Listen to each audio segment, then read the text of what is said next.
Good evening, everyone. My name is Councillor Mike Sargent, and I am the chair of this committee. I'd like to welcome you all to Cambridge City Council's Civic Affairs Committee meeting taking place at 5:30, or just after, on the 2nd of February 2022.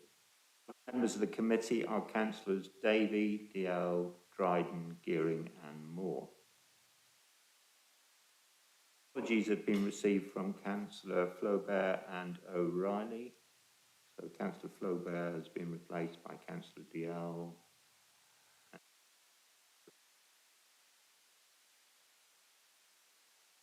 Can we welcome the Council's independent person, Rob Bennett, who may contribute to discussion on any of the agenda items and will introduce the allowance element of the report for agenda item 11. Rob's actually online today, so welcome, Rob. Others will join us throughout the course of the meeting, and I will introduce them at the start of the relevant agenda items. Housekeeping, copies of the agenda can be found on the City Council's website under committee meetings, minutes and agendas.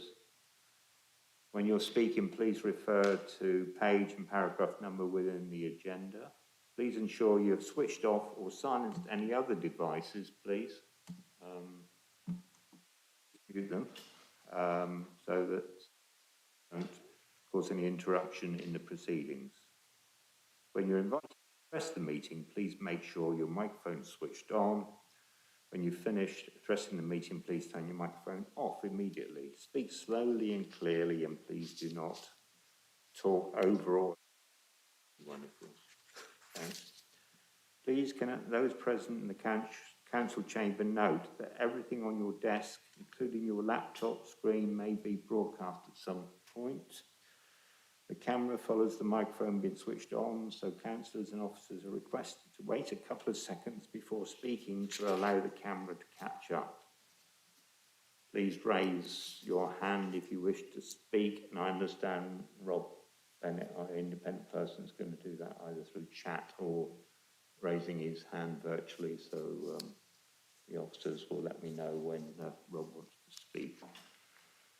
Please can those participating in the meeting via the live stream indicate you wish to speak via the chat column or raise hand option. Please do not use the chat column for any other purpose. The meeting chat is neither confidential nor private and can be subject to an FOI or GDPR request. Make sure that your device is fully charged and that you switch your microphone off unless you are invited to speak. Please can meeting participants keep their microphone and cameras turned off until we come to the relevant agenda items. To agenda item 2, please could councillors declare if they have any declarations of interest and also identify which agenda item their declaration relates to. Councillor Dryden. Item 11. Any others? No, all done. Great, thanks.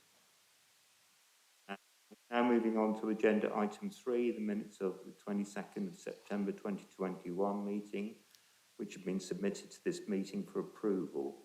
If there are any concerns, please could members raise them now, otherwise they will be approved as a correct record. They're approved, and I'll sign those later. Okay, we're now going to move on to agenda item 4, which is public questions. Can I just check there's no public questions? Is that right? No public questions, Chair. Great. Okay, thanks very much. We're now turning to agenda item 5, which is the External Auditor's Annual Report for the year ending the Mark Hodgson and Jacob McHugh, Audit Partner and Auditor from Ernst & Young, introduce this item. Welcome, Mark and Jacob. Thanks very much. Thank you and good evening, committee members. So our Auditor's Annual Report document replaces the annual audit letter that you will have seen in previous years, but does exactly the same job of summarising all of the key audit assurances that we have provided as a result of our audit and concludes our reporting for the year. There is nothing new in that report that members of this committee have not previously seen, but it just just does summarise that we issued our audit opinion on the 30th of September following your last committee meeting. It also has the value for money commentary in it, which was an appendix at your previous meeting, and again, none of the wording there has changed. So for this committee, it really is just our finalisation document, and I think Jody nicely summarised it in his cover report, but clearly happy to take any questions that committee members may have. Thank you. Any comments or questions? Right. Yes, thank you very much for this comprehensive report. On page 14 of your report, or 27 of the bundle, we have the materialities threshold. The only question I had was, I agree that it doesn't need to be reported publicly if there are differences in excess of £141,000, but did you find any such differences? Good question. And the audit differences were mostly disclosure in nature and not numeric. So the only ones that we did identify are in the 3 bullet points immediately above that table that you're referring to.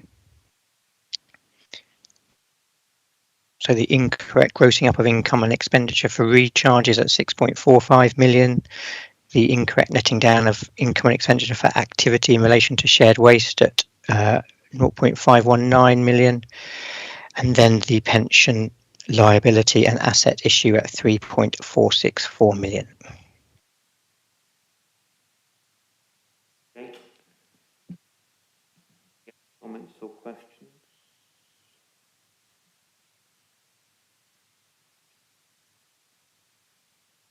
Okay. So we'll now turn to the recommendation, I hope,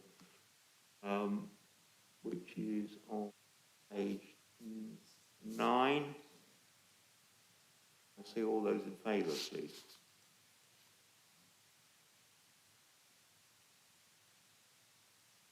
Unanimous in favour. Thank you very much, and thanks again, Mark and Jacob. Look forward to working. Thank you. Cheers.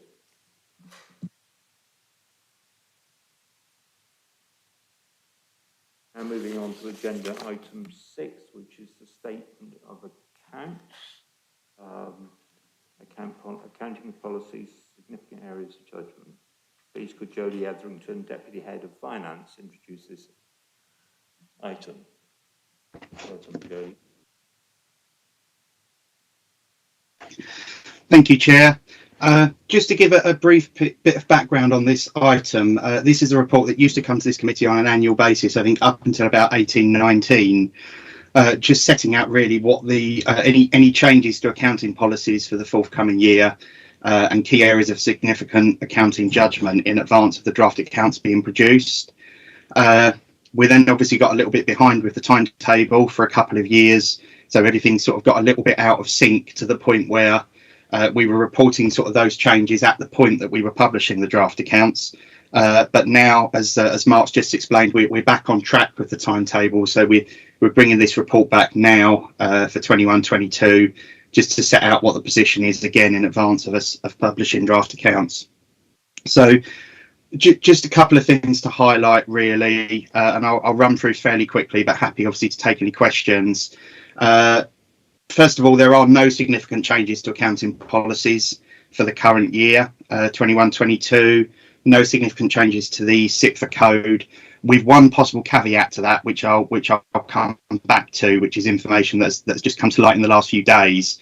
But I'll come back to that at the end. Paragraph 3.2 just sets out the audit timetable for this year, and there is a change from what's happened previously.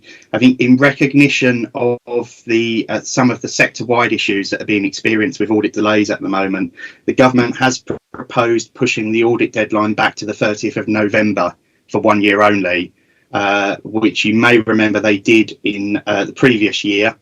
in 1920. We then went back to September for 2021, and the government are now saying they want to move back to November for 21-22, and then it will revert again to September for the following 5 years. Another change, however, is that our deadline for producing draft accounts is still going to move to the 31st of May this year. And this is something which was supposed to happen, I think, 3 years ago. And because of the impact of COVID, it never really happened. We kind of got a bit of a moratorium on it, but it's now happening. So that does mean effectively we have to produce our accounts within 2 months, which is going to be, I think, probably the fastest this council has ever done it, and it is going to be a significant challenge. I think it's just worth flagging that.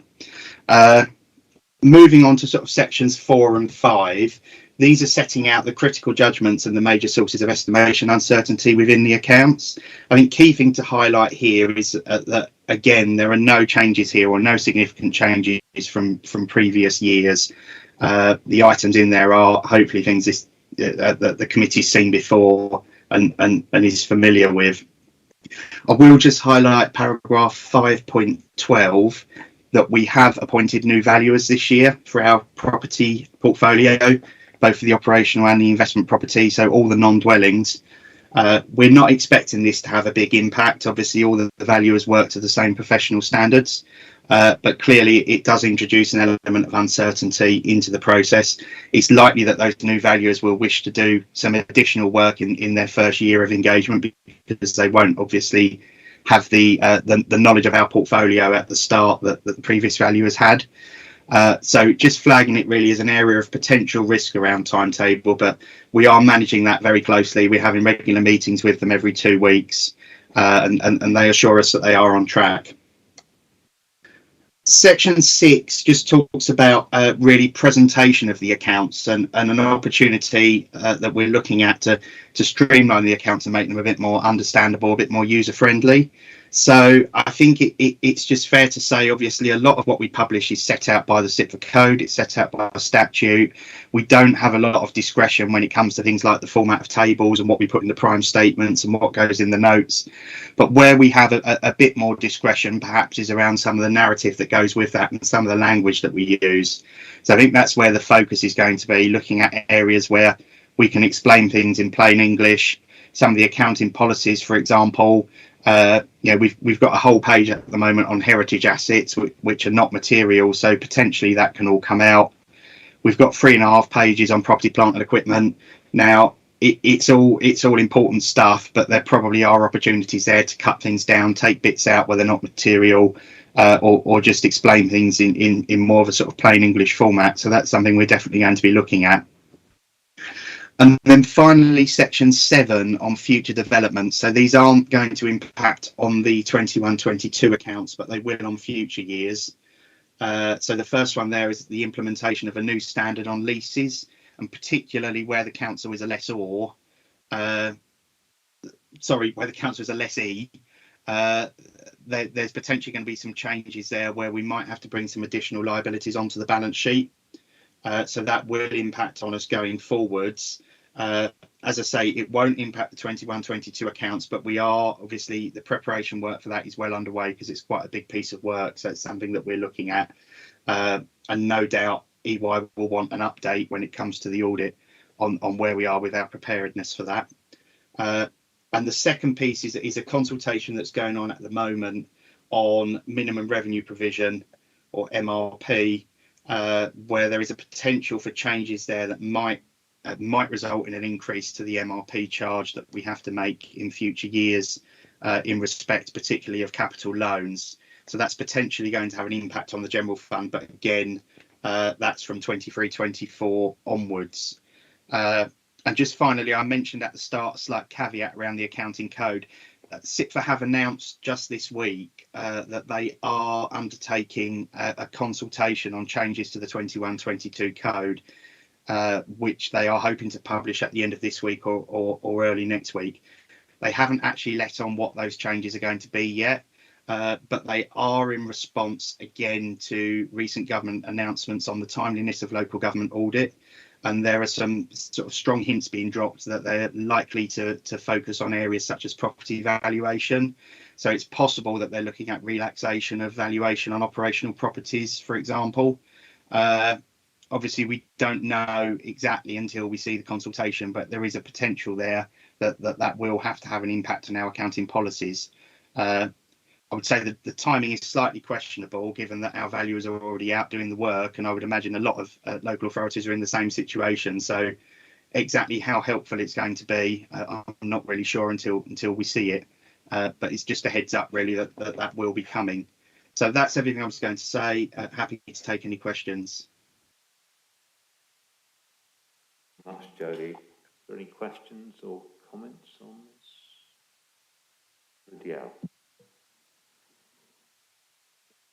Thank you, Jodie, for a very clear report. You mentioned, I've got two questions. So you mentioned about the very tight reporting deadline for 31st of May. Hopefully we can meet that. I know we've made really good progress the last few years in the accounts turnaround. I just wondered if there was any view on what will happen if basically it looks like we're not going to be able to meet that deadline. So what would be the reporting to the council, and what also would there be any kind of impacts or ramifications for us from a regulatory side? I guess to then summarise my second question, I think I've already been in correspondence with yourself and Caroline in this regard, but it sounds like the MRP consultation under item 7.7 to 7.10 could have quite a material impact on the general fund. And I just wondered if there was any comments on the steps that we are taking at the moment to try and manage that risk going forward. Jodie? Thank you. So on the timetable point, yeah, I mean, it is going to be a challenge for us and for a lot of councils. I think the legislation does make or will make provision if there are unavoidable delays for us effectively to publish a statement to that effect. So obviously we will make every effort to meet that deadline.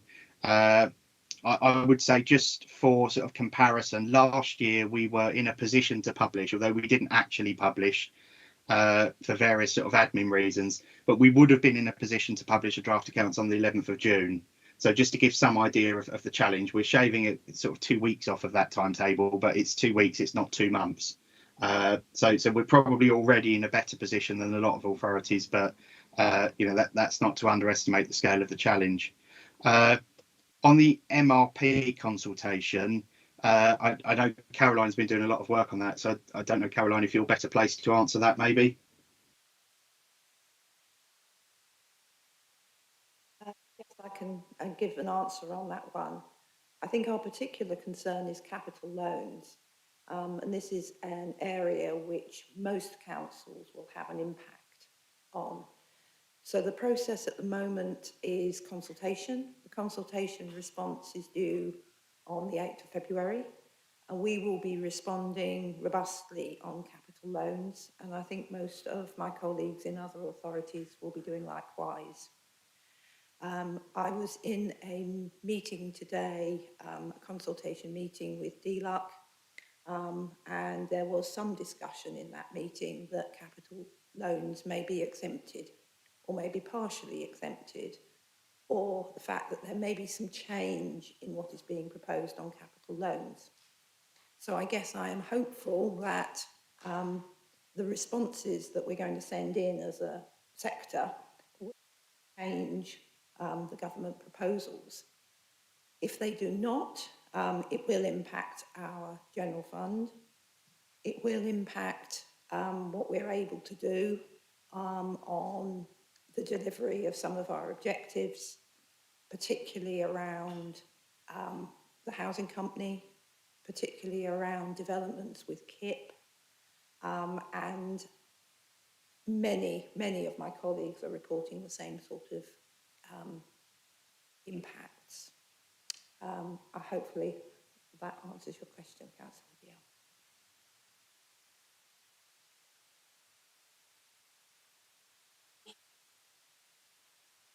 Can I just ask Jodie about the streamlining of accounts, as Sitford call it? I think when I spoke to you before, you said that not aware of the public even looking at them, if you like. I don't know how much they're read within the city council, for instance. So, what do you think our target audience is for this? You mentioned obviously one example, but is there anything that any bits that you think you would like some help with from members to brief you on what we think of it?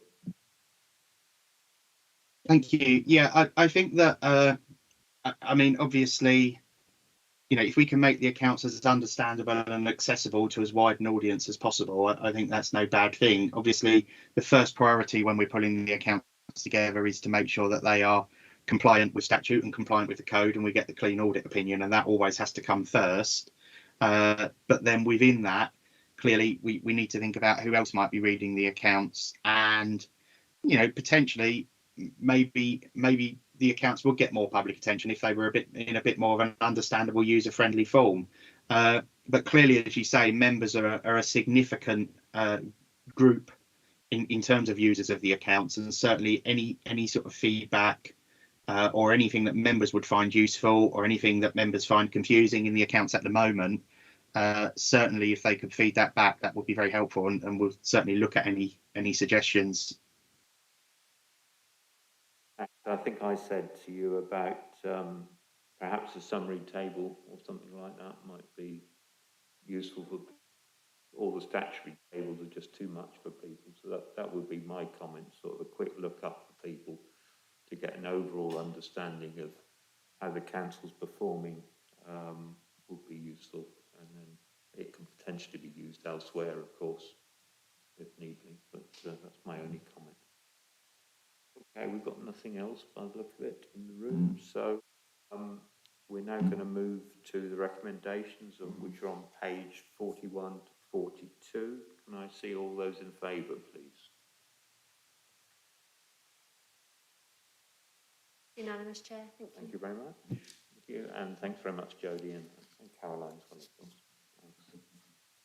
So we're now moving on to agenda item 7, which is appointing the person arrangements for the appointment of the external auditor.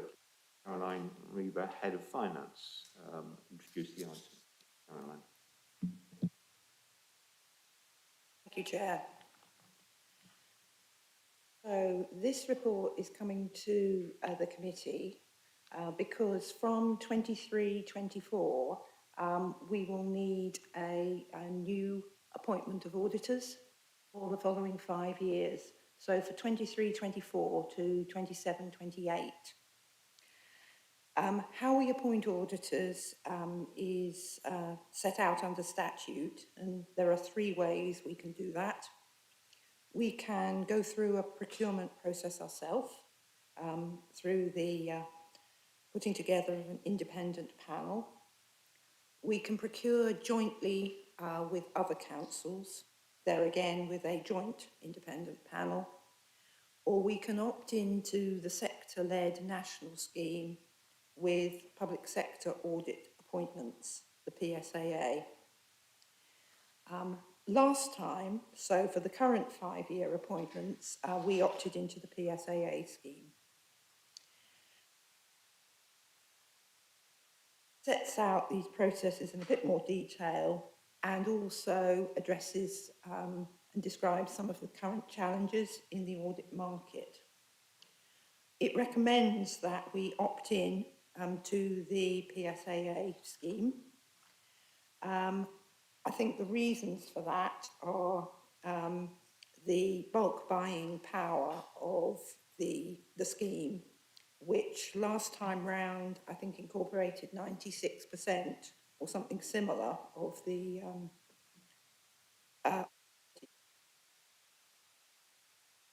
it also provides for oversight of the contract by the PSAA, so those who are experienced in the contract management of audit contracts and who have a good understanding of the national situation. And this process also limits the cost and resource implications for the council as we are part of a national scheme rather than having to run a procurement and an independent panel for ourselves. So the recommendation then is to the PSAA as the appointing person for the council, and this is a decision for council, so this is recommend to council that adoption. And once approved, to delegate to me, if it is approved, to respond to that invitation. Thank you. Thanks, Caroline. Any comments or questions? Councillor Daly? Oh, crikey. Thank you, Chair. That's a bit loud, is that right? Anyway, yeah, Caroline, I wonder if you could just comment on the paragraphs 8.2 and 8.3, really. When I first became a councillor, there were a lot of concerns about the PSAA process and some of the implications that came from the things that you've outlined in 8.2 and 8.3. I suppose it's just really, whilst it's quite clear that there's been a significant improvement in the audit process since that time, it's just there are still some of the recommendations from the various reports to be implemented. I suppose the reassurance is you feel confident that those, when once implemented, will strengthen the process, and therefore the recommendation will be followed, and oddly enough better than it was initially. Thank you.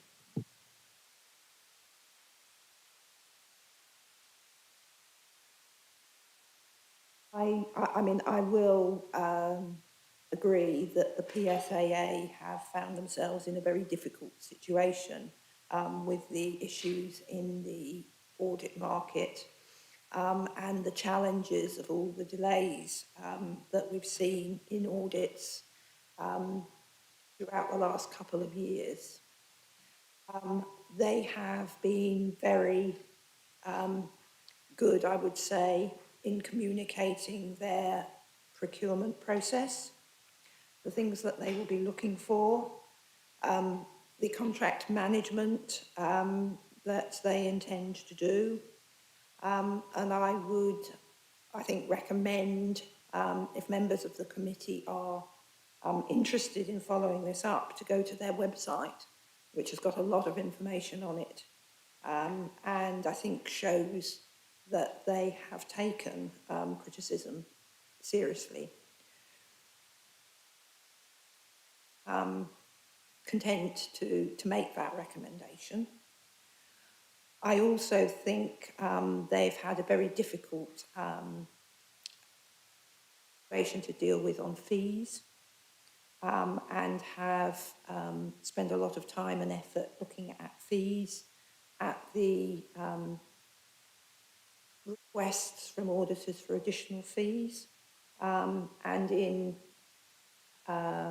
consulting with us on whether we think those fees and you know, and how we've worked with our auditors. I think they make a very good point that initially any problems between councils and their auditors have to be dealt with initially with the auditors, and therefore, as you're aware, when we had issues, we spent a lot of time talking to EY as our auditors, but using the PSAA as a backstop and a point of reference, and that if things could not be sorted locally, which I think is also a good way of making sure that those relationships are functional. So I would have no hesitation in recommending the PSAA. Thank you, Caroline. I think it was the contract management in particular that was an issue, and it did feel like we were having to work with Ernst & Young to get through the problems, and it felt at times that the PSA, although there were the people who were contracting seemed to be away, but I'm grateful for your assurance and for the recommendation. Thank you. Councillor Dion. Thank you, Chair. I was going to raise very similar points. I think it's under 7.2. We can see that. I did have big reservations about that lack of accountability. But I think, as you've noted, the last few years, I think we've seen a real improvement in results, which does give me a lot of assurance in that regard. It's just from a pure practical question. What is the process for our feedback into the PSA? So, you know, where we are looking at performance, how much do they listen to our views on how E&Y have delivered? Will that impact, you know, the next tender process?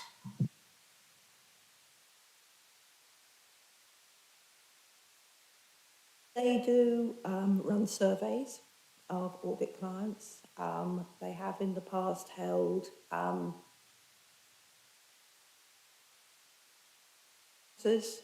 they have come and spoken to us as the audit clients. So they have a number of ways of getting feedback. Certainly when it comes to fees, if we do not agree the fee, they will come and talk to me about it and why we think it should be different from what it is. So they do talk to us as individual audit customers, if you like, as well. So there are a number of mechanisms for providing feedback. Else? Can I just ask Caroline about how easy it is for PSA to find auditors these days? Because I mean, I think there was one stage to end up with more and smaller ones. Has the number reduced, or? And I suppose the other impact is that they're obviously also coping with audits on many other organisations as well. So, how much of a challenge will it be for PSA? Challenge. I think when I looked at their website this morning, one of their FAQs was how many audit firms are able to audit, who are authorised to audit local authorities, and I think it was 8 or 9, which I don't think is any increase on before. I rather suspect that it will take longer than a year because there will be significant training issues. I think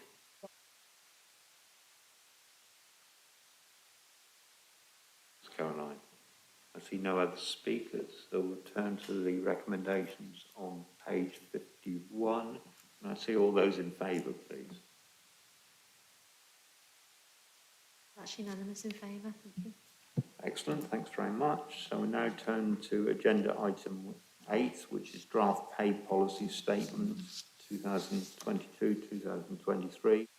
With Deborah Simpson, Head of HR, introduce this item. Welcome, Deborah. Thanks. Good evening, councillors. The report before you is the annual update of the draft pay policy statement. We're required to produce one each year, take it through to council and then publish it on our website. So the appendix is the update to the pay policy statement. There are 3 things to note in this year's pay policy update. We are subject to national pay, collective pay bargaining, and there has not been a national pay award for the officers covered by this report since April 2021. So we're still awaiting the outcome of national pay negotiations. And I did say I would give you an update on where we are with that. It's a national dispute, and the 3 national unions, Unison, GMB and Unite, have been undertaking various ballots. The outcome of the Unison ballot was not a high enough percentage to move forward to industrial action. GMB, who undertook a consultative ballot, have not reported on their results yet, although it's closed. And Unite are currently undertaking an industrial action ballot. The unions are unlikely to respond until the Unite ballot has concluded, which is going to be in mid-February. The national employers met on the 31st of January and have today written to us saying that they would like to undertake another round of what's called regional pay briefing to take soundings from employers, and they will also want to talk to us about the 2022 pay negotiations.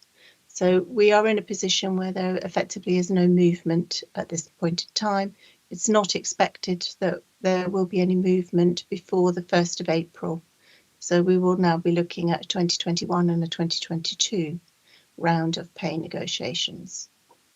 The other item in the report is the senior pay review. So we were due to undertake one at the end of 2021, but given the situation I've just outlined with the national pay negotiations not having been settled, and the work that we're undertaking with the Our Cambridge programme and transformation, it's felt appropriate that we delay that senior pay review until 2022, when we have further insights on national pay and in relation to what a senior management structure for the council may look like going forward.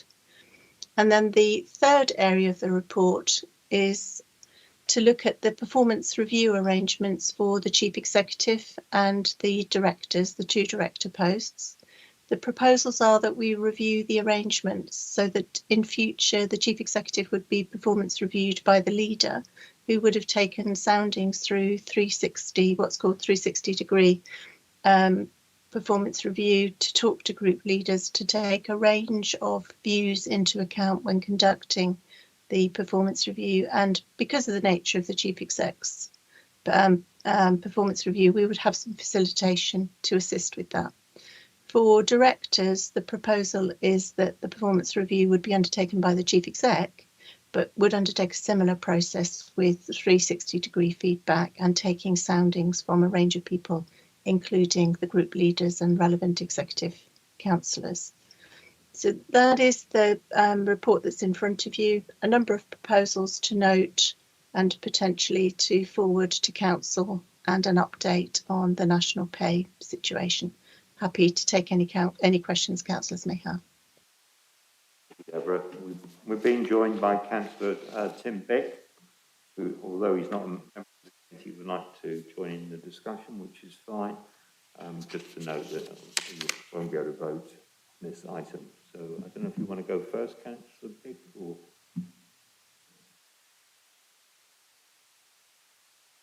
Thanks, Chair. I don't want to address the whole of this report, but only part of it. I don't have any comments or issues with the first 2 parts of it. My remarks are all about the what Deborah describes as the third area of the report, which is covered in section 5, to do with the process of performance review for chief executive and directors. There are some discussions reported in 5.3, which were with the former leader, the new leader, Executive Council for Finance and Resources, and the Chief Executive, about reviewing these arrangements. I was approached only to be informed of the outcome of that series of discussions, and it's clear when the Director of HR called me it was to inform me about that, not to elicit any input. I'd just like to say, for the record, that I am also a former leader of the council. I think on matters of this kind, it's really undesirable for the council, and particularly for the office holders concerned, if changes like this aren't achieved by consensus. And there hasn't really been an attempt to reach that on this issue. I think I've probably served on this working party that has carried out the performance reviews of the directors and chief executives for probably 10 years. And I have observations of my own on what works well and what could be improved. It's not a question of having an unvarnished view about the status quo. But I haven't been asked, and members might find that there is common ground if that was to happen. But this, as proposed, doesn't represent common ground so far as I'm concerned. This working party and the committee which selects and appoints directors and chief executives, and they are somewhat flip sides of the same coin, although they are separate bodies. Knowledge of what happens in one process is very useful to inform what happens in the other process. Those two bodies have, in my experience, worked uniformly, collaboratively and constructively on a cross-party basis, so long as I have been involved in them. And that's produced the worthwhile achievement of shared ownership of the process and the outcomes that come out of the other end. It's also been uniformly my experience that there has been a high level of trust between members that have participated in this process and a total level of confidentiality about the way people have discharged their roles in it. That has succeeded in keeping appointments and the performance of officers out of public political conflict, where they could all too easily be drawn in. Now, that's important because of the delegations to the chief executive and to directors which sit in our constitution, and the fact that without a deputy chief executive role, each of the directors is called on to perform that task on occasions. It's also important because it correctly reflects the important legal distinction between the civil service, which is responsible only to the government of the majority party in Parliament, and local government officers, which are legally responsible to the whole of a council like this, not just one side of it. So what I hope is that this isn't another incidence of the argument which can become a bit lazy, that because other councils do it another way, or some other councils do it another way, so must we. This report, as written and as presented, does not provide a freestanding logic for the change, and we still haven't actually heard that. If how others do it was to be really our governing consideration, we wouldn't have the power to decide for ourselves what is best for us as a council. We probably have an above average level of political competition here in Cambridge, but we have a shared belief in pluralism, and we have so far succeeded in keeping our officers out of politics. Make this change, and I fear that that may not continue. So, Chair,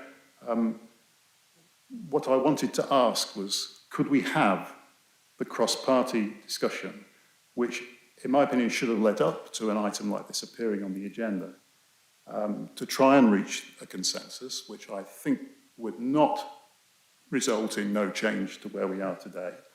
And I can think of some areas of overlap that could be built upon quite easily here, and then bring the matter back for an approval when that's been done. But I think that to go forward on what's proposed here, without any logic for the change being provided, without any attempt at consensus across the two main parties, would be a mistake. I would just like to add as a rider to that, I have no issue at all with the use of 360-degree feedback. I have sat in this process and advocated it many times myself, and it seems to have taken a long time to arrive, but that is not a replacement for the process of a small group of councillors conducting the review, but it would enrich it, and certainly, from my point of view, that's something that could easily go ahead whilst we tried to agree the rest of the changes. Thank you.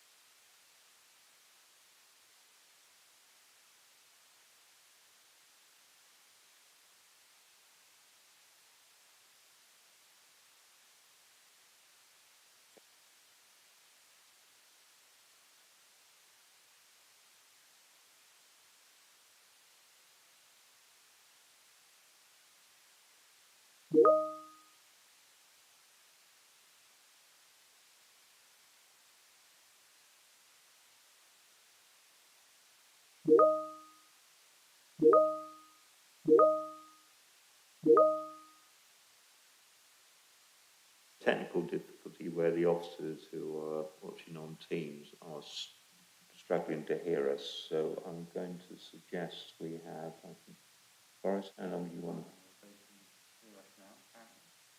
Can you hear us now? So now is whether Deborah heard what Councillor Bick was saying. Did you hear what Councillor Bick was saying? Deborah, I did hear what Councillor Bick was saying, yes. Can you respond for us, please? Thanks. The first thing I would want to say is an apology to Councillor Bick for not consulting him earlier about the proposals. I did speak to him before the report was published, but clearly that was too late in the process. So I think the first thing is an apology to Councillor Bick.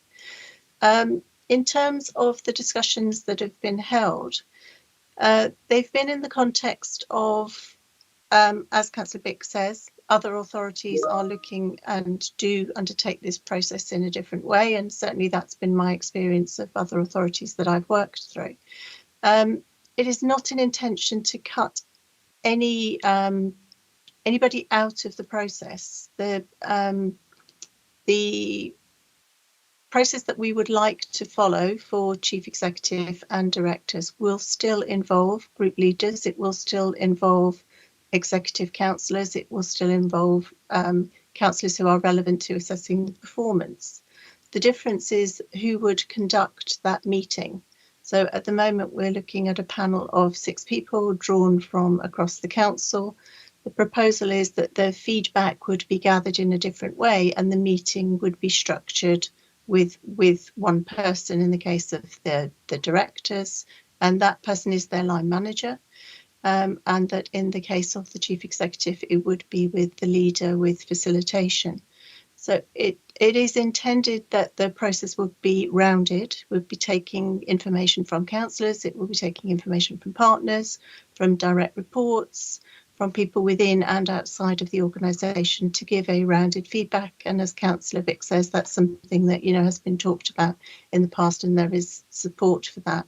So I think the difference, as I understand it, is about who conducts that meeting, who's involved in that discussion. Just to draw the distinction between the Chief Officer's Performance Review Working Party, which is just for the performance review, and the Employment Senior Officer Committee, which is a separate group, separate committee, does sometimes have some of the same members on it, but that's the group that is looking at the recruitment of Chief Exec and directors. It has never yet met to look at anything in relation to discipline of a chief exec or directors, but it is a separate group, and I just wanted to highlight that. Happy to answer any further questions, and if I haven't responded in full to Councillor Bick's questions, then if there's something he would like to pick up further, then I'm happy to respond to that. Councillor Bick, do you want to come back, or are you okay? Yeah, thank you. What I still haven't heard is any reason for the change.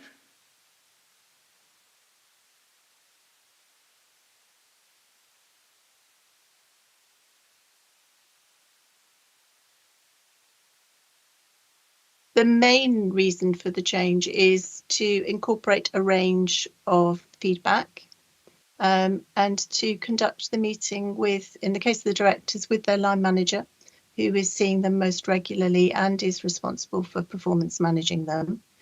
In the case of the chief executive, again, it's to consider a range of feedback and to use facilitation to assist in with the role of the chief exec and the points that are being raised from a number of different places and different factors. At the moment, the arrangements involve a body of 6 councillors, and that's the main change, is to widen the feedback and to change the nature of the conversation in relation to that feedback.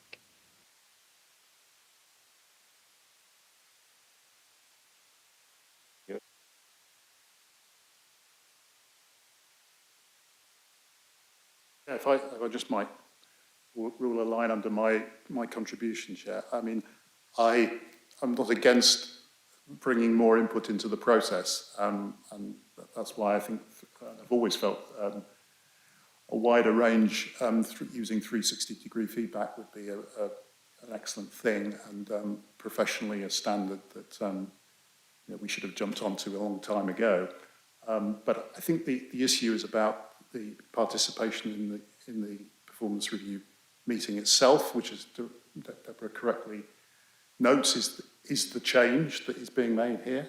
And I think that involvement in that discussion and being party to the outputs of it is not provided for and is actually removed by this change. And I think that's the sense in which there would be a shared ownership and denied and removed from the process. And I don't really see any reason for that. And I think that, can envisage streamlining the process and enriching the input to it, as would happen anyway.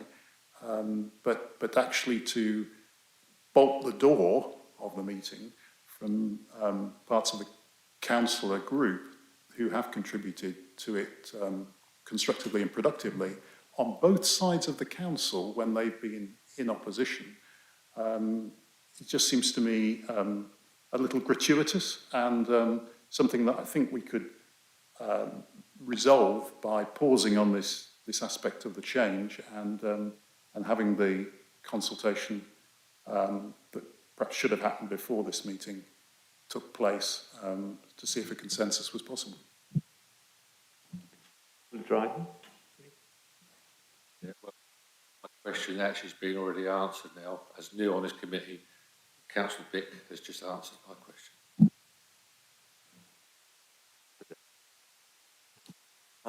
I think I'd like to start off by distinguishing the process and where we're at now. And I think, as Deborah's apologised, I think it's only right, as one of the three executive councillors involved in the decision-making process, that I also offer an apology to Councillor Bick for not having involved you perhaps earlier in the process. I think there are lessons to be learned from this, and clearly one of the great strengths of the City Council, ever since I've known of it, which is now well over 20 years, is its pluralism and its ability to act appropriately and properly in governance. So please accept my apology, Councillor Bick, in addition to, as Deborah said. I think there's a separate question, which I'm less willing to accept, is whether or not we're in the right place. I think the proposals made on the back of Deborah's paper, which has been consulted with the leader, the former leader, and myself, is an enhancement and improvement to the process we have in place at the moment, because it broadens the very nature of the way we're able to assess the work of the Chief Executive. I think that's to be welcomed, and I think that's to be taken on board, and it's something that will only benefit the way we run our council. The final thing I would like to say is, rather than delay the process now, because I think we should approve the report that's gone in, it doesn't mean it's static though. And I think, again, perhaps from this process there are things to be learned. And if you do have, Councillor Bick and colleagues from the opposition benches, have comments upon where we're at now, they're to be welcomed. And I don't think either I or Deborah would be unwilling to hear those. But I do think at this moment in time we need to move on because we're in a different position. But I do accept your earlier comments about the process, and as I say, I repeat an apology. Thank you, Chair.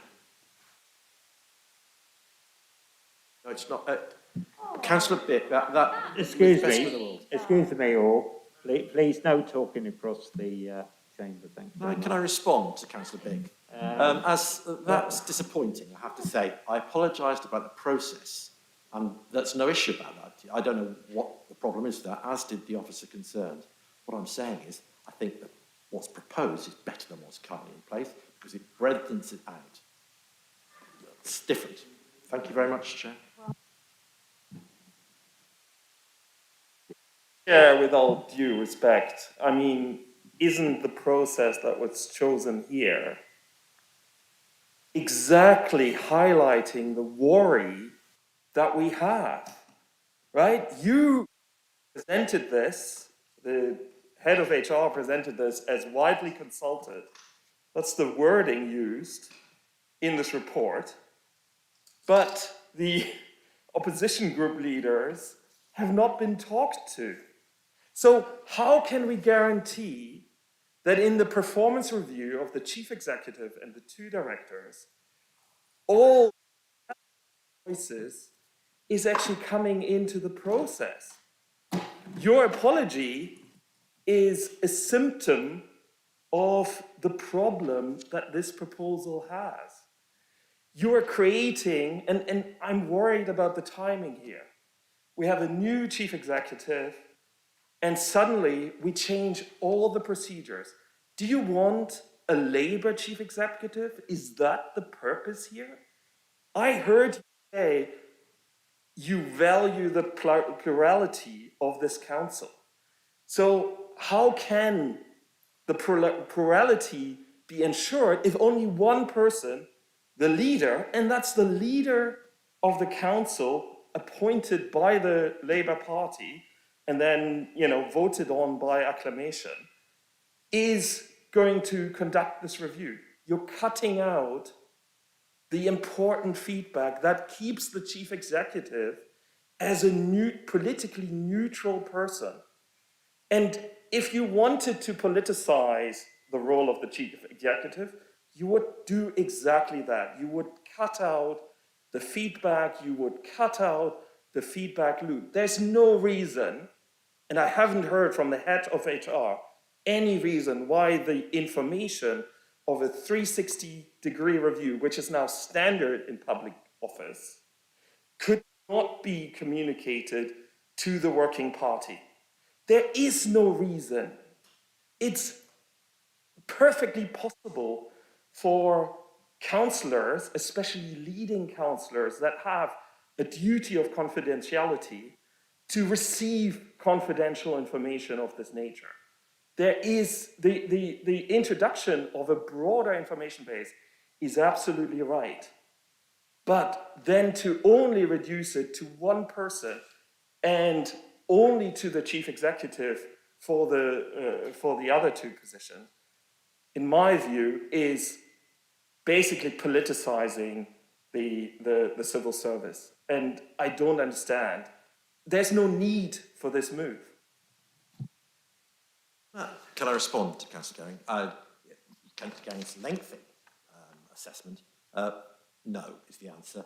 It is not about politicisation, it is improving and enhancing the process. Thank you. Councillor Moore, did you want to speak? Thank you. Say that this process was widely, it says discussions have taken place with the former leader, new leader and executive councillor and chief executive, but it does say that the process itself of the reviews will be wider. So that, I think, is something that we can all agree is a positive step forward. The current situation is that 6 councillors can do their work themselves, but they don't have to, they can just turn up to the working party. So this is obviously a step forward, and to suggest that somehow this makes the chief executive political, when, as Deborah has said, the selection of the chief executive and of the directors, that process is not being changed.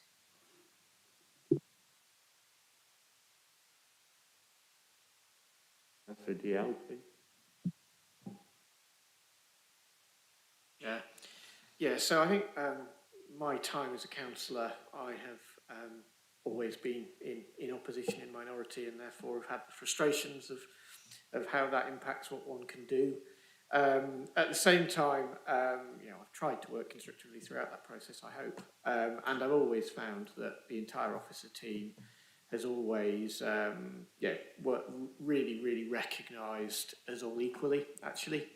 And I think that's always, it's actually possibly a legacy from the chief executive who I started under, who was previously a Democratic manager, and had obviously put a lot of work into ensuring those processes remained really robust. I find it is just a worrying trend, this. I'm not maybe going to be quite as bombastic as colleagues, but it does sort of make one a little bit alarmed. And I think in particular, it's actually on the technical process where people are saying it wouldn't make a difference, because there's a really important part of a performance review. I do it myself as a manager, and as anyone would state, the conversation is key.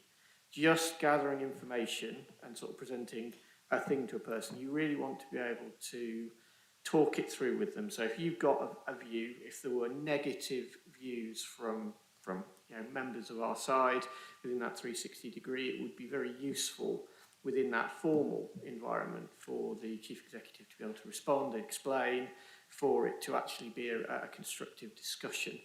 That's just key to, I think, any performance review. And I think I do have a bit of a problem if we start to lose that pluralism from this process. I would like to know. Yeah, again, I don't feel comfortable that it has been explained why a committee, not necessarily the committee as described, but some kind of cross-party group could not have that discussion and debate, and why a single person doing that is beneficial. I don't think that has been explained, and that's why I can't be voting for these recommendations. Deborah, I don't know if there's anything you want to come back on that. I'm not going to drag you into the debate, as it were, but is there anything you want to tell us? Thanks. I don't think so, Councillor Sargent. I think all of the issues are before you through the questions and responses. I see Councillor Gearing wants to come back. I have a technical question for Deborah. 360 review information be available to the group leaders, or will that just be made available to the... I think that is a very useful point to have come out of the discussion, and one that we could certainly look at in relation to the group leaders. And I absolutely understand the point about confidentiality. I don't know if there's any other points apart from what we're discussing in section 5. No, so we're going to move to the recommendations, which are on page 61.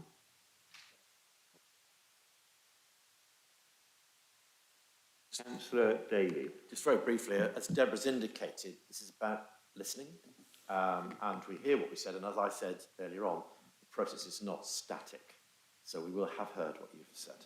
Thank you. Moving to recommendations on page 61, can I see all those in favour, please? Can we take the recommendations separately, please, Chair?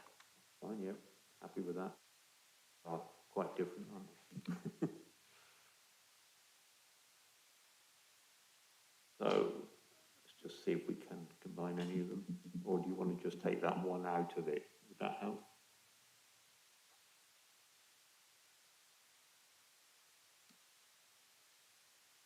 So let's go for 2.1 and 2.2 first. All those in favour of 2.1 and 2.2?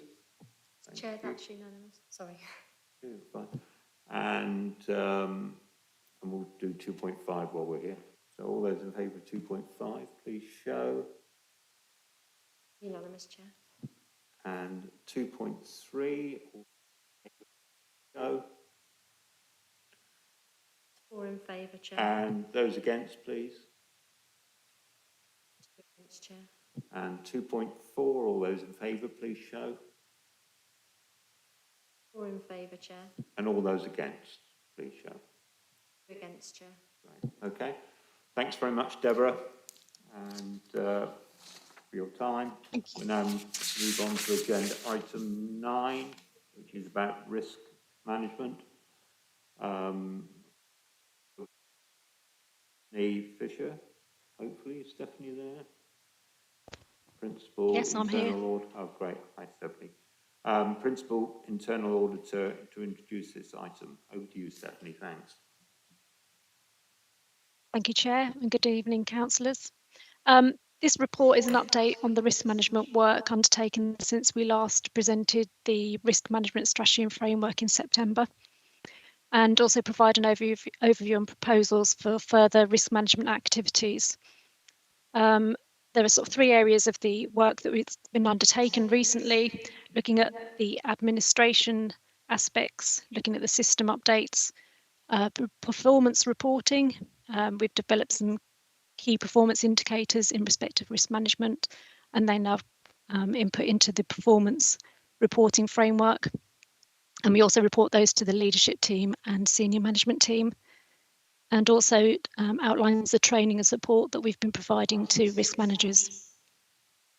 And finally, the last part is looking ahead to the planned work that we have, which includes a risk scoring workshop with senior management, a refresh of the corporate risk register, and also we're awaiting an update to the 4 risk register.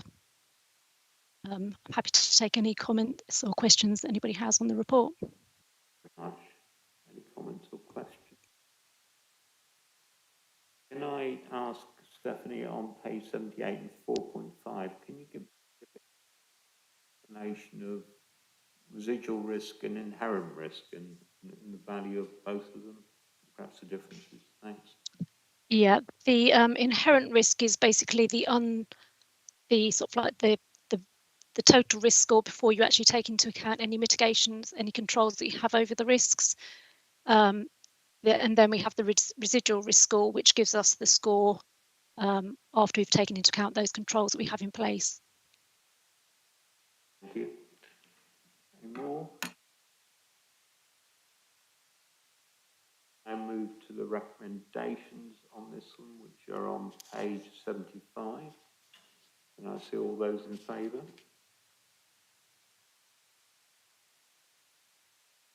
Yeah, that's unanimous in favour. Great, thanks very much, that's carried. Thanks very much, Stephanie, and hello, Johnson. And goodbye. Thank you.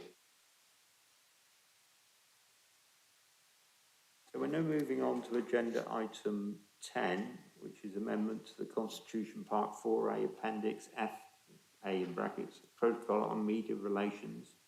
Please could Andrew Lim, Deputy Chief Executive, introduce this item. Welcome, Andrew. Thank you, Chair. Good evening, councillors. So this is hopefully a relatively straightforward item that as the council has been considering how more effectively to communicate and engage with its residents and communities going forward, we've looked at the media protocol alongside other kind of aspects of our communications activity. And I think basically it's kind of it's a bit long in the tooth and doesn't reflect how the media works at the moment, and doesn't reflect the model we're seeking to introduce for council communications going forward. And I think our view is that having this degree of prescription of how to issue press releases and so on isn't perhaps appropriate for the Constitution, particularly in a fast-moving environment like media that's changing rapidly all the time. We may need to kind of change with that to reflect different ways that people receive and process and respond to information and so on. So we would think it more helpful, more fitting with a kind of flexible and dynamic kind of organisation the council needs to be, to have this process kind of described in the note that's attached as the appendix, rather than prescribed in the Constitution. So the proposal is simply to remove the text that's shown in, I think, Appendix A on the Constitution. Thank you. Andrew, is there any debate? Councillor Gearing, please. I have a couple of questions, Andrew. First, is it really necessary to take everything out? Or couldn't some of the changes that you rightly want to make to the process be integrated into the text of the existing Constitution? And what is the legal status of Annex B? I wasn't quite sure whether that will be integrated into our Constitution, or whether that's just the process that the City Council wants to follow. Is it Annex B to the document we have, or is it an Annex B to the Constitution? So which annex is it? And maybe a third point. There was some confusion last summer when their press releases were going out about the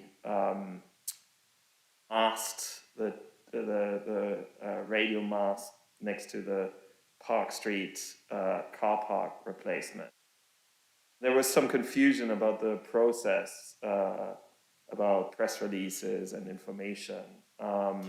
So can you perhaps explain how the level of information that is currently guaranteed by the Constitution of opposition councillors will be safeguarded through these procedural changes, because that is not clear to me.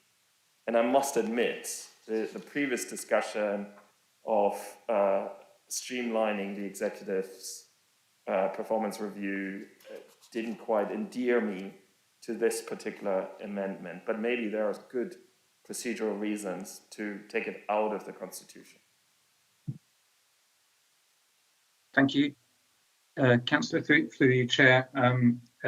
So the rationale for deleting the bits that are proposed to delete is they're the bits that are kind of the most prescriptive and most, I suppose, out of date.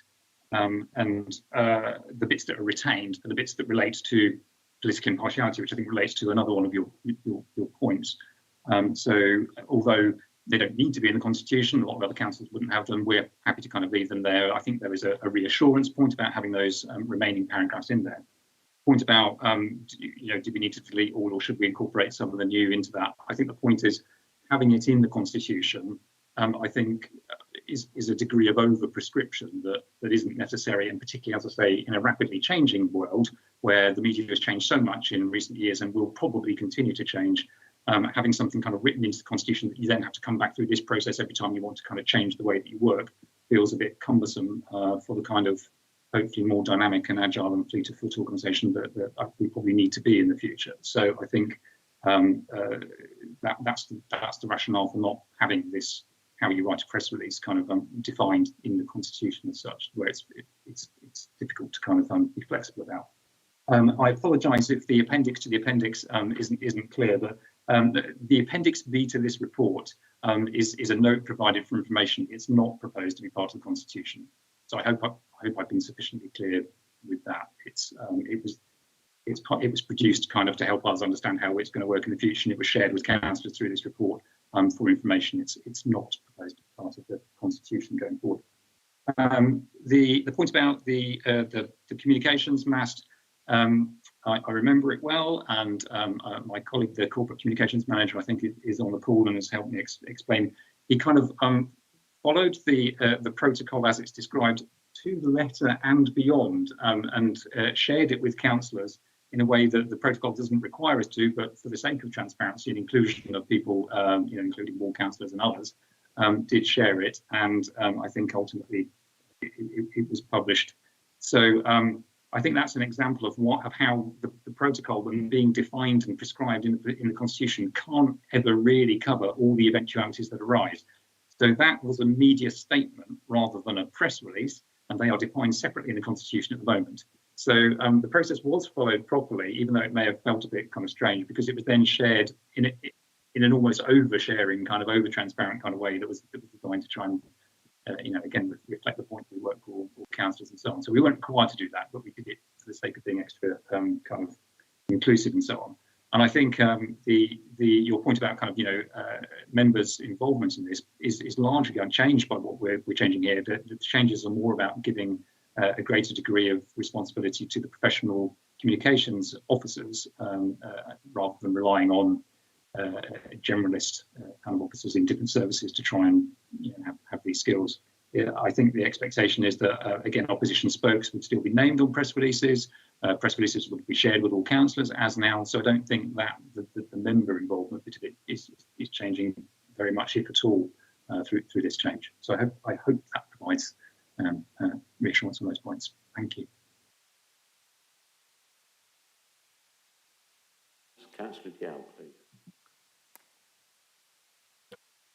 Thank you, Andrew, for the report. I actually tend to agree. I think that the existing constitution is overly prescriptive and maybe micromanages the process. So a step to move towards a principles-based approach, I think, is I think commendable. Useful on Appendix B, your clarification, because my one note was I thought that potentially this appendix might need some updates. I know the sort of initiation seems to assume that the comms team itself knows and does everything. And actually, I would wonder if fundamentally there's information that's going to be fed into the comms team, and if we would be sharing this process with, I presume, pretty much all staff members who might be affected, we might just want to sort of clarify their role in it for when things are feeding in. But that doesn't actually affect the paper in front of us. It's more an observation. Thank you. Thank you, Councillor Diallo. I appreciate that point, and a recognition of what we're trying to do, as you say, a more principle-based approach. Will the communications team know everything in order to initiate every bit of communications? Well, I think in the model that we're kind of hoping to have with the additional resource that was allocated to the medium-term financial strategy, there would be additional capacity, which would become much more familiar with the different parts of the council and things they were working on. So it would be a co-production, but the communications team in the lead, I think, on identifying how best to communicate and engage residents in that sort of information. So yes, I think the corporate communications manager is working up an implementation plan about how we explain and engage officers across the council in this, and thank you for that helpful consideration. Thank you. Gary, do you want to come in? Yeah, I'm still not entirely convinced, because in my experience, constitutions often protect the minority against majority might come up with. But one quick question: why are we changing the title about filming, recording, and photography at council meetings? I'm assuming there's no change involved, because that comes later in Appendix F. But is the title just to take out the media relations completely and just focus on the political neutrality, which I noticed you kept? Thank you, Councillor Gehring. I think there may be a bit of a legacy point about the title there. There was a point in time when we had a kind of protocol around kind of filming and so on before the government introduced regulations, which meant that anybody and everybody could come and form, so we didn't need our own protocol anymore. So I think that was removed some time ago when the national regulation picture changed. So I tried to get a new title that more accurately reflected what was going to be left in the Constitution, and I hope I've achieved that. But that was the rationale. Maybe just one final question. You rightly said opposition spokes will be mentioned in the council press releases, but there's virtually no guarantee in the Constitution that that practice will continue. So how are we going to ensure that? Well, that's what we're going to do. I don't know how much more to say. But we're going to continue doing that. I don't think I'm not proposing to change that. Sorry.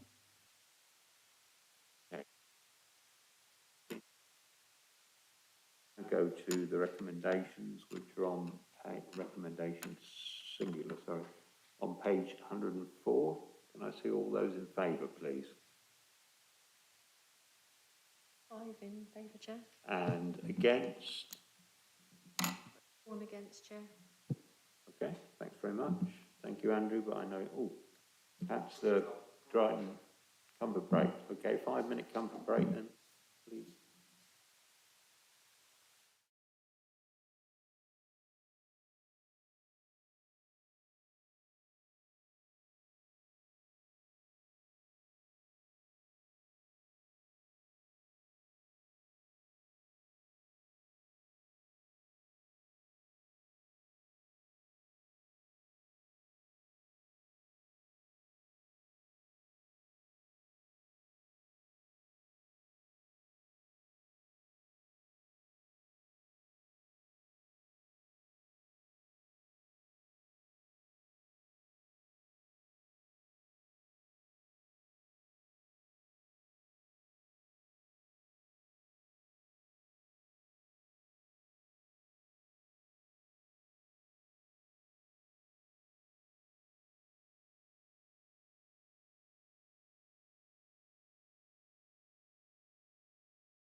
Welcome back, everybody. After that short break, we're now moving on to agenda item 11, which is members' allowances, parental leave policy, virtual area committees.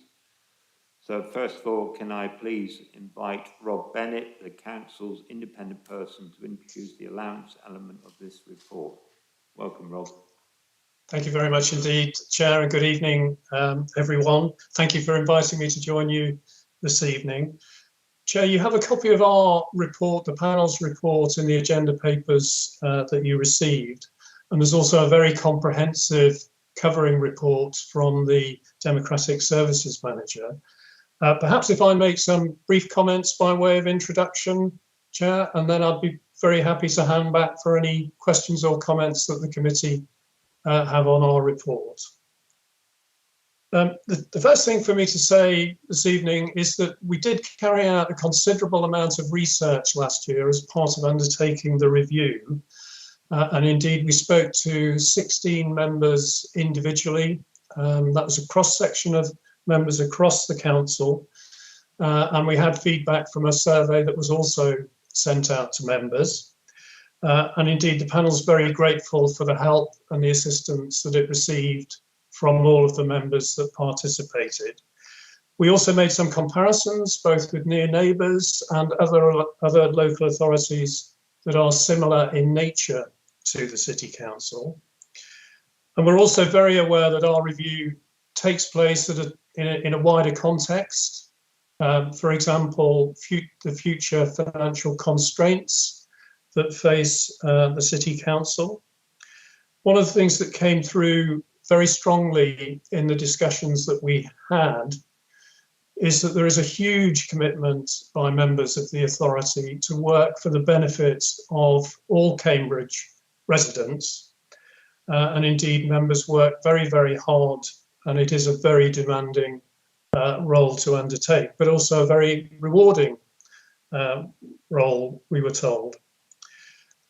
You'll see from the report, Chair, that we're not recommending wholesale changes to the current scheme. There are some refinements to allowances, and those are really to reflect additional responsibilities that we've assessed now exist compared with the time that we undertook the last review. We are recognising that as the situation generally evolves, we need to keep the scheme under review, and that's a very important part of what we're saying.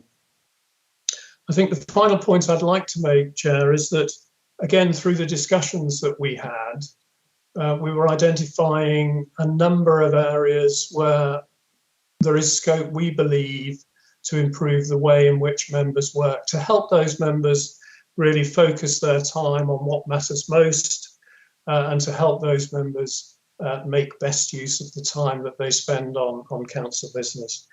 And you'll see from the covering report that there is already a response to those recommendations. And again, Chair, if there are specific areas there that you'd like to pick up, again, I'll do my best to answer any questions. But let me stop there, Chair, and hand back to you for any questions or comments that the committee may have. Thanks very much, Rob, and certainly thanks very much for all the individual recommendations, which I know will really help and move us forward in terms of the response. Thank you very much for that. Because we've actually got 3 items within this agenda item, I'm going to take those first, and then when we get to the questions and debate, we'll take the individual sections, so allowances, parental leave and virtual leave as separate items. But first of all, we've got an amendment, which I understand Councillor Diell's going to move, which is on allowances. So Councillor Diell, please.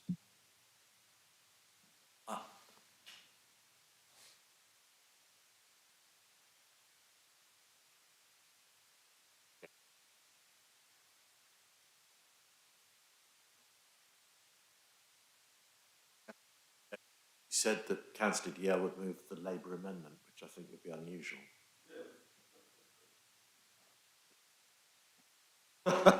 I thought I said Councillor Davey, but I'm happy to be overruled on that one. Councillor Davey, yeah, it was a bit of a challenge for you, Councillor Yell, wasn't it? Councillor Davey, please. Clearly, Councillor Deal and I worked far too closely together in previous Yeah, lives, obviously. and that's probably caused the confusion. Can I start by thanking Rob and the panel for all the work that you've done? It's much appreciated, and there's been a huge starting point for our considerations, both individually and within the Labour group. We would, however, like to make 4 recommendations, or 4 amendments to the recommendations that are made, all in relation to the allowance scheme. So if I go through those, I don't know if Rob's had the opportunity to see the proposals. So yeah, I think the remuneration panel have seen the proposals. Okay, that's great. Yeah. I was a bit unsure if Robert had actually seen them, so okay. In which case I'll cut to the chase, because now everybody in the committee has seen the proposals. Very briefly, the first one is in recognition of something Rob said, namely that Cambridge is an unusual second-tier authority, very unusual, and the work that's required of our members is therefore equally unusual, particularly since the city deal and the mayoral elections. It creates different and unusual complexities, in addition to the actual work that's undertaken by those who sit on the GCP and the various CPC committees. That can be seen by the extra work that it actually entails for all our councillors who have to negotiate with a range of different bodies.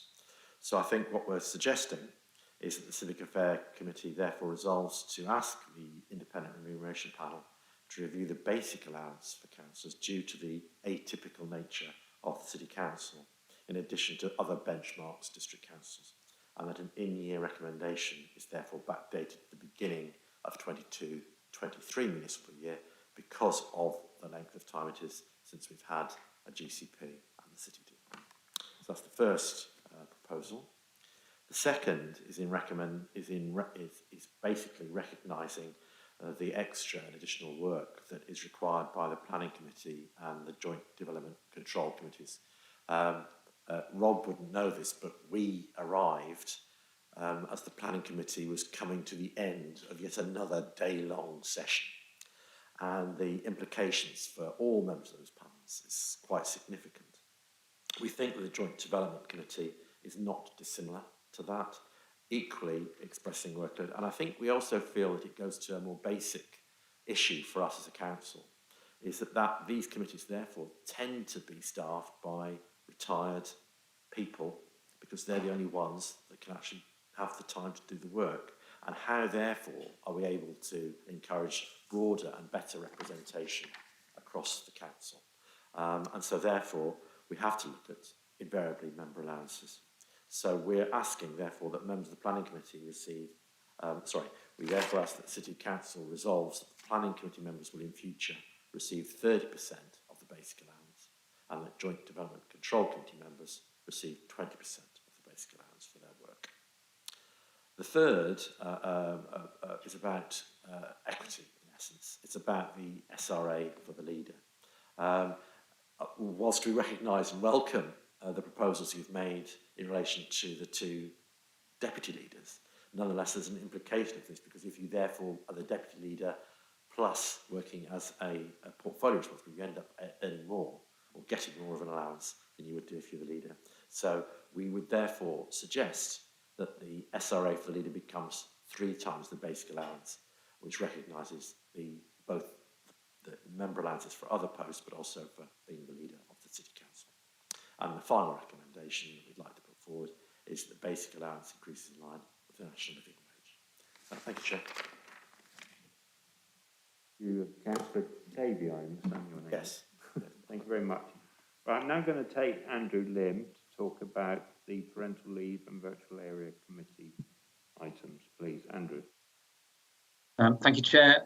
Very quick on the parental leave one. We haven't had time to work that up since the motion was passed, so we'll bring that back later in the year. And on area committees, I think given the kind of public health situation, whereas I understand it, the latest data is showing Cambridge as the highest infection rates in the country, probably the highest in the whole of the last 2 years. that we think it makes sense to continue with area committees as they have been for the rest of the municipal year for their March cycle. We'll probably need to come back at some point and think about what happens beyond that. But that's the recommendation on that, following survey of members. Very much. So we're now open to questions and debate, and can we just concentrate on members' allowances first?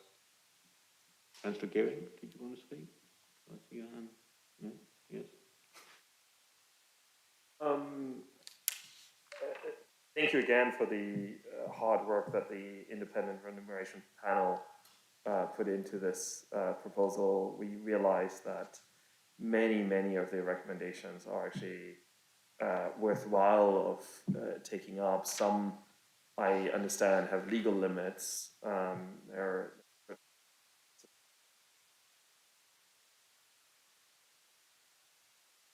good for the entire set of recommendations to maybe come back to Civic Affairs to see how the council could, in their operations, integrate some of those. Proposals made a lot of sense. I also think asking to, in particular, take sort of combined bodies like minority into account for next year's review is worth proposing, as in my view is the hard work that the planning committee does. I have a question about the for the leader, because I don't fully understand. So the proposal is that the deputy leaders with portfolio responsibility get 2.5, and that the leader gets 3, but 2.75 as proposed is still more 2.5 of deputy leaders with portfolio. Maybe there's something I'm not fully. I also like the fourth proposal. So I only have a question about the third. Maybe there's just a clarification that is needed.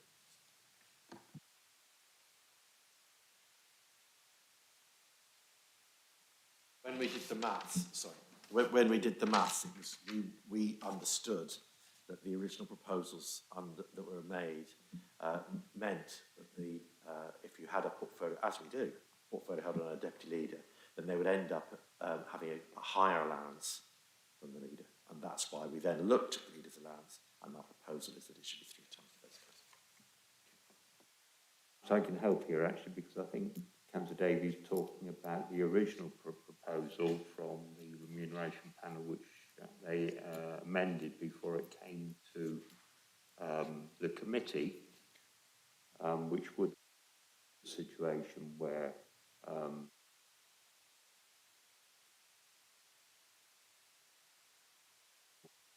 than the leader, with proposals that actually came to the committee from the remuneration panel.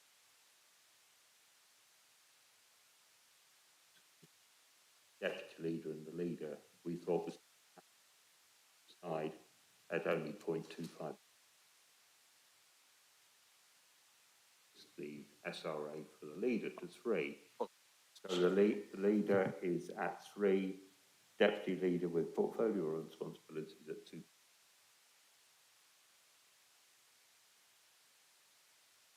Councillor Diallo. I appreciate that timings are always a challenge, but also then assessing the amendment right here and right now is always a bit difficult.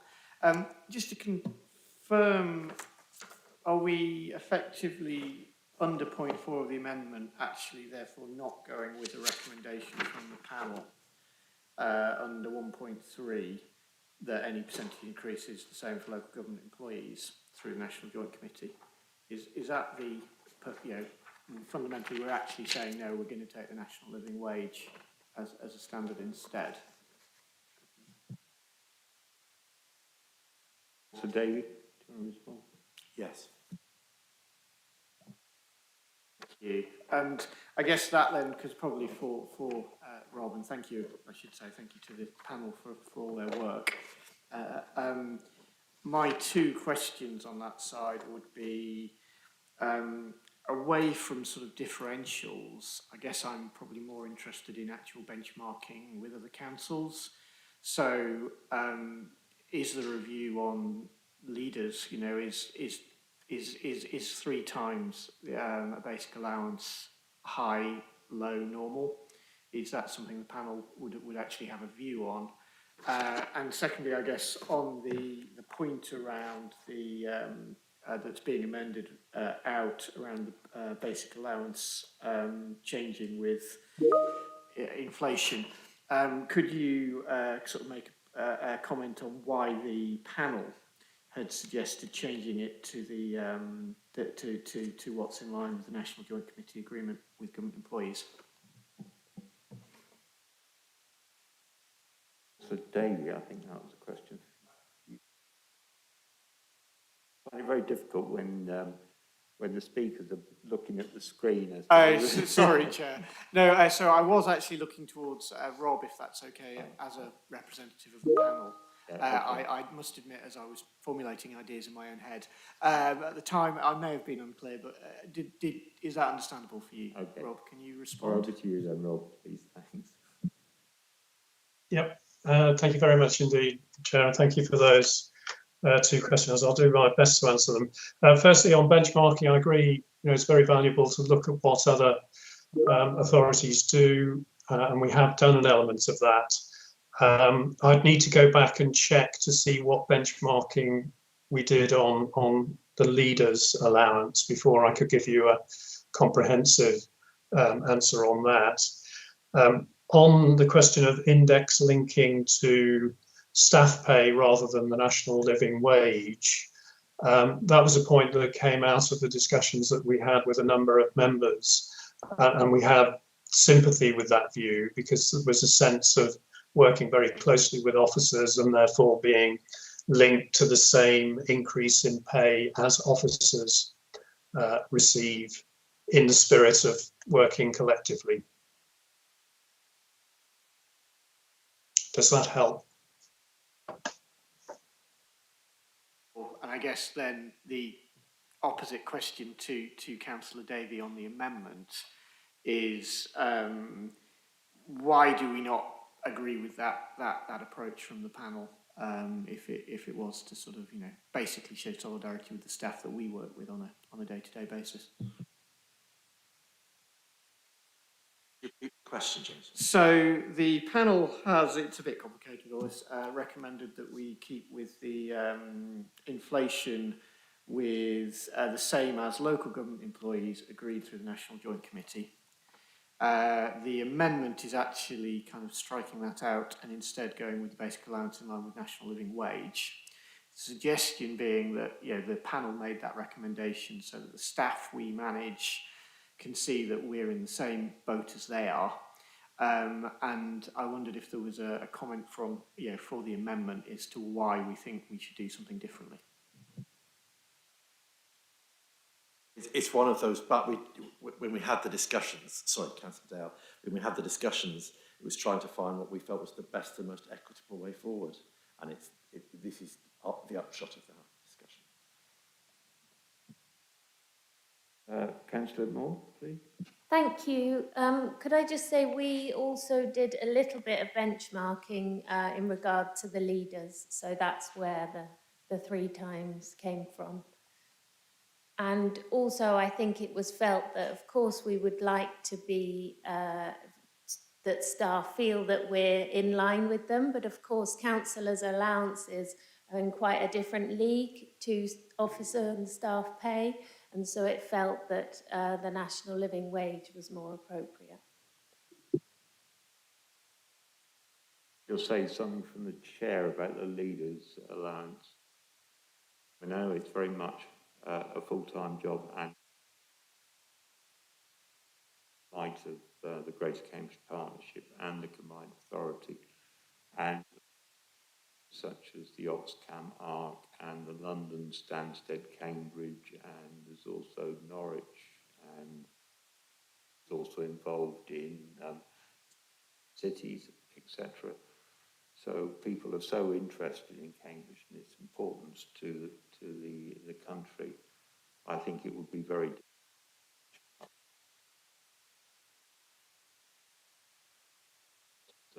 district council. So that would be. If you want to comment, Rob, please. I don't think I have anything further to add, Chair. I think the process from our side really is, having done the research, these are our recommendations to you as a committee. You're at liberty to decide what to do with those recommendations and put forward different recommendations if you wish to. And the next step in the process would be recommendations from this committee going to full council in March, I believe. Thanks, Rob. There is one other point I want to raise, which is on page 117, which is really responsible to the excellent work that the panel has done in terms of talking to the non-allowance side of,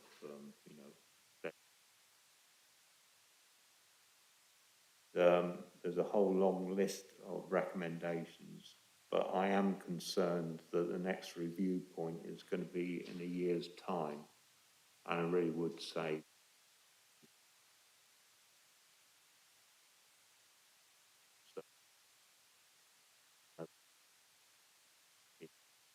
months' time.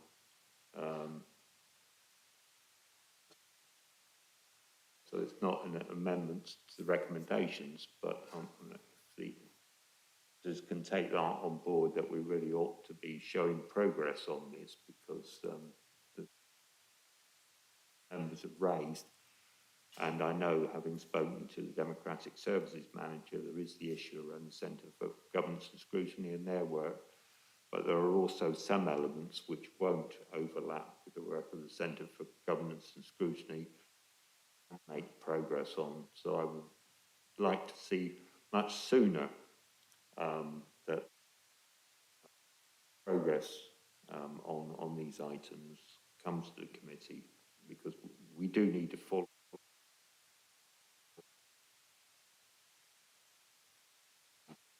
that way and feed it back or something. Is there any more debate, Councillor Diar? Just a comment on this one, I think. Just to say, I think it's not to be raising objection on this. I did have an opportunity to discuss the panel's recommendations with our group, and to take assurances. I think we probably would like to reserve that option to discuss with our group before making a final decision on this, which I believe goes to council. So today we'd be abstaining, but that means we'll be taking a view in council accordingly. I don't think there's any comments on parental leave or. Yeah, no, just to convey some views from our group on the parental leave policy. We're delighted that this is moving forward and difficult. We appreciate that more work needs to be done, but takes it forward and says we need to advance.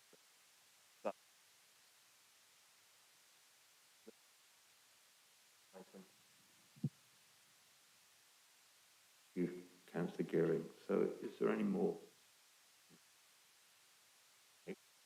Now move to the recommendations, which are on something. Oh, sorry, the amendment first of all. We need to take, don't we?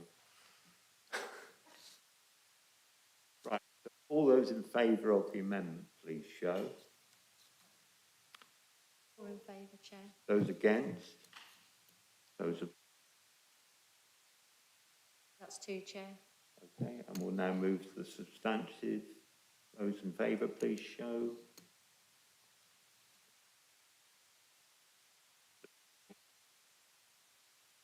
4 in favour, Chair, and 2 abstentions. Okay, all right. Thanks very much. And Rob, thanks very much for your work, and particularly the work you've done on, you know, the improvements the council can do to help members do that. Thank you very much indeed, Chair. I'll take those comments back to my colleagues on the panel and make them aware of those. But thank you all very much. New ground there, so that's excellent. Okay, and thanks very much. Thank you. Okay, so there being no other items on the agenda, then thank you all for attending, and we'll see you soon. Thanks very much.